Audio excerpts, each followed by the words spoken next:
আসসালামু আলাইকুম। শুভ দুপুর। নিশ্চয়ই সবাই ভালো আছেন। আলহামদুলিল্লাহ আমিও ভালো আছি।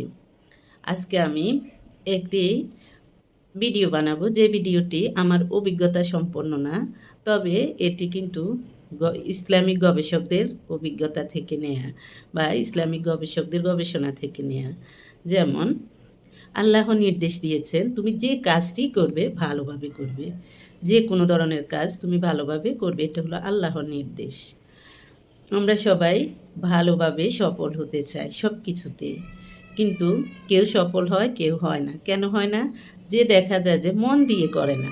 করে লোক দেখানোর জন্য করে। দেখা যায় যে সে ইহকাল পরকাল কোনো কালেই সফল হয় না। আমরা সবাই চাই যে আমরা ইহকাল পরকালে সফল হতে। কিন্তু সকলের পক্ষে তার সম্ভব হয়ে ওঠে না। কেন ওঠে না? আমরা দেখা যায় যে আন্তরিকতা দিয়ে ভালোভাবে কাজটি সম্পন্ন করতে পারি না। তাই হয়ে ওঠে না।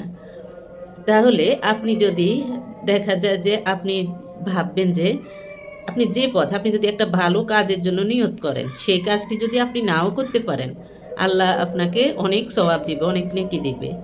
আর দেখা যায় যে আপনি কারো ক্ষতি করবেন বা ক্ষতি করার চিন্তা আসছে, চিন্তা করতেছেন কিন্তু আপনি ক্ষতিটা করেন নাই। তখন আপনি পাবেন এক নেকি।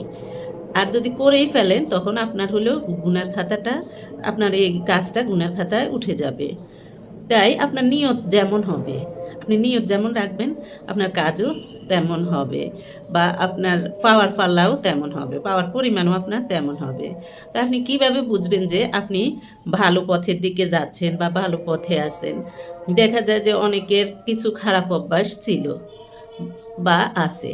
তখন যদি সে দেখা যায় যে হ্যাঁ, উপলব্ধি করে যে আমার এই কাজগুলো খারাপ, এই কথাগুলো খারাপ, তখন আপনি যদি সেটা ত্যাগ করতে চেষ্টা করেন, তখন আল্লাহ আপনাকে সে পথে পরিচালিত করবে।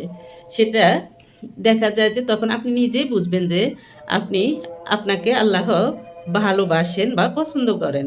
আপনি দেখা যায় যে আগে যেই কাজগুলো গীবত করার অভ্যাস ছিল, এখন আপনার গীবতের অভ্যাসটা একদিনে কমাতে পারবেন না, আস্তে, আস্তে কমবে। তারপরেও আপনি নিজেই উপলব্ধি করতেছেন যে আপনি কমাবেন। মিথ্যা বলার অভ্যাস ছিল, আপনি সেটা কমাবেন।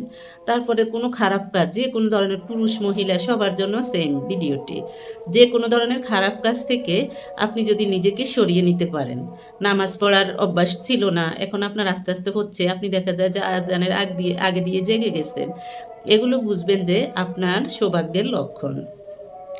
তাই বিশেষ করে আপনি চেষ্টা করতে হবে। আপনি যে ভালো পথে যাচ্ছেন, ভালো কাজের জন্য আপনাকে চেষ্টা করতে হবে। তাহলেই আপনি ভালো কাজগুলো করতে পারবেন। আপনি আল্লাহর পথে আসতে পারবেন। আসসালামু আলাইকুম।